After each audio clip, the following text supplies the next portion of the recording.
시청자 여러분 안녕하십니까? 11월 24일 아침입니다. 주말 잘 보내고 계십니까? 문재인 정권의 지소미아 파기 취소는 한국 외교사에 대표적으로 기록될 굴욕적 참사입니다. 일본은 아무것도 변한 게 없는데 한국만 슬그머니 꼬리를 내렸습니다. 다시는 지지 않겠다고 큰소리 치더니 대한민국의 대표 전사 문재인이가 완전 KO패를 당하고 있습니다. 허풍은 허공에 흩어져 버리고 이제 남아있는 것은 이것을 앞으로 어떻게 처리를 해야 되느냐. 지소미아 파기 취소 이후의 상황을 보면 일본은 더 거세게 압박하고 있습니다. 제가 그 상황을 좀 정리를 해드리겠습니다. 첫 번째, 문재인의 지소미아 굴욕, 일본은 달라진 게 전혀 없습니다. 아베는 분명히 천명을 했습니다. 지소미아와 수출 규제 문제는 다른 것이다. 자, 이것은 한국이 문재인이 나름대로 알아서 자신들의 입지가 약해지니까 알아서 전략적 판단을 한 것이다 라는 취지로 얘기를 했습니다. 한마디로 얘기하면 그들은 놔뒀더니 우리가 버티고 가만히 있고 그들은 놔뒀더니 제풀에 주저앉더라 이런 얘기입니다. 자, 두 번째, 일본의 압박이 거세지고 있습니다. 어제 일본 나고야에서 G20 외무장관 회의가 열렸습니다. 강경화 장관과 일본의 모테기 외무상이 회담을 가졌습니다. 회담 발표에서 강경화는 내달에 중국에서 열리는 한중일 3국 정상회의 회의 때 한일 정상회담이 열리는 그 가능성의 문제를 협의하는 절차를 시작하기로 했다. 이런 식으로 얘기를 했는데 한일 정상회담을 열기로 합의했다는 것도 아니고 정상회담을 열 가능성에 대해서 그 절차 협의를 시작하기로 했다. 이런 얘기입니다. 대신 일본의 모테기 외상이 중요한 압박을 했습니다. 현재 한국 법원에 계류 중인 일본 기업들에 대한 자산 매각 신청, 만약에 그것이 받아들여져서 매각이 이루어지게 되면 한일 관계는 더 심각해질 것이다. 대단히 섬뜩한 경고를 한 것이죠. 현재 일본 기업 세 군데 신일철 죽음, 신일본 제철의 새로운 이름이죠. 그리고 후지코시, 철제 관련 중공업 회사입니다. 그리고 세 번째 미쓰비시 중공업.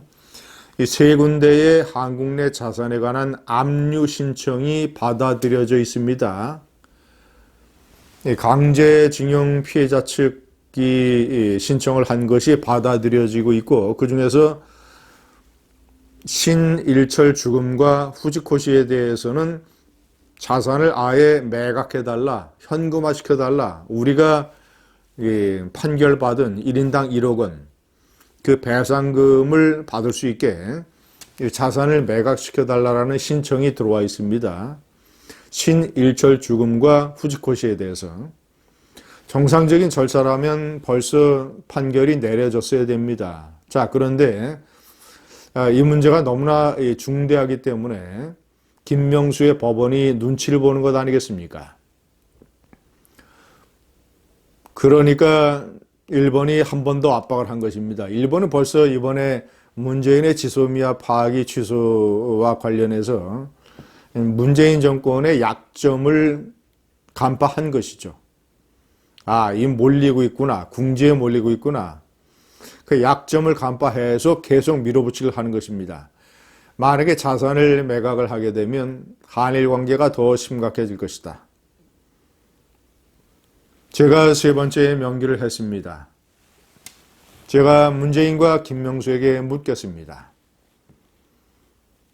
그렇게 강제징용 배상 판결을 해야 된다라고 지난해 10월 배짱 좋게 막무가내로 돌쇠 스타일로 그렇게 판결을 내려서 1년 동안 이 난리 법석을 만들어 놓고, 자, 그러면 강제징용 배상 판결을 내렸던 그 배짱으로 한번 끝까지 한번 가봐라.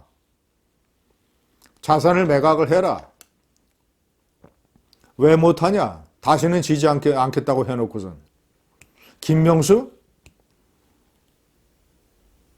아니, 그 강제징용 배상 판결이 한일 청구권 협정, 거기서 강제징용에 대한 배상이 이루어지지 않았다라고 주장을 해서 배상 판결을 해놓고, 자, 그러면 판결을 해서 1억 원씩 지급을 하라고 했으면 일본의 기업들이 지급을 거부하면 한국 내 자산을 매각을 해서 배상금을 줘야 될 것 아니냐. 지금 신일철 주금의 재산은 한국 내 예를 들어서 다른 기업의 주식을 갖고 있는 보유자산 이런 것들이 신일철 주금은 약 10억 원, 후지코 씨는 약 7억 원, 7억 6천만 원 정도 됩니다. 그러면 하루빨리 그 자산을 매각을 해서 강제징용 피해자들에게 배상금을 줘라. 왜 못하냐? 이런 모든 사태의 부작용과 한일 관계의 악화를 염려해서 국익을 위한 외교적인 고려로 강제징용 배상 판결을 연기를 했던 박근혜 정권의 현명한 대처, 박근혜 대통령과 김기춘 비서실장과 양승태 대법원장의 국익을 생각한 현명하고 깊이 있는 고려, 이것을 적폐로 규정을 해서 사법 처리하겠다고 재판에 붙여놓은 게 문재인 정권 아니냐. 그러면 그런 적폐를 시정하기 위해서라도 빨리 매각을 해라. 왜 매각을 못하나? 저는 이 겉으로만 큰 소리치고 내부적으로는 빨리 주저앉아 버리는 이 꼬리 내리기 정권이 저는 이 매각을 못할 거라고 봅니다. 그 후폭풍을 요 정도의 일본의 압박에도 이런 식으로 꼬리를 내리는데, 그 매각에 대해서 한일 관계가 더 심각해지겠다고 해서 더 심각한 예를 들자면 외교 관계에 관한 심각한 재고, 이런 식의 압박까지 있게 된다면 이 문재인 허약한 정권이 과연 버틸 수 있겠는가?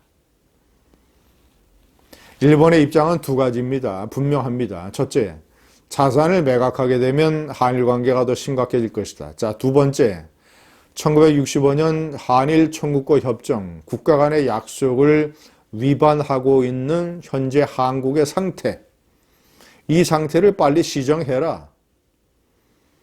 그런데 무슨 일부 문별층과 언론은 문희상 의장이 내놓은 무슨 1+1+ 알파, 한국과 일본의 기업들이 자발적으로 성금을 내고 알파는 한일 국민성금을 보태고 거기다가 문재인 정권이 자신들이 일방적으로 파기한 그 위안부 합의에 따른 위안부 재단 금액, 남아있는 잔액 60억 원까지 섞어서 쓰자고 하는 이 동화 같은 제안.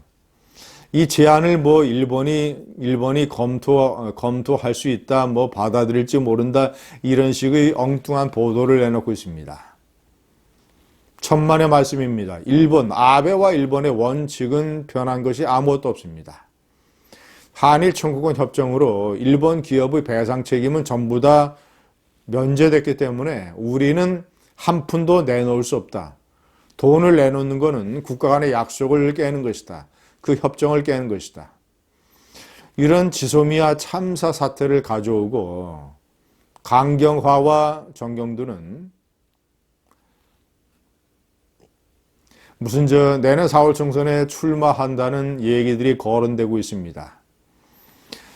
이해찬 당대표가 강경화와 정경두, 또 홍남기 경제부총리, 성윤모 산업통상부 장관, 이런 사람들에게 출마 의사가 있느냐라고 타진을 해서 하고 있고, 만약에 출마 의사가 있으면 이 사람들의 명단을 청와대에 보내서 이 사람들이 출마할 수 있도록 요청을 하는 작업을 진행 중이라고 합니다.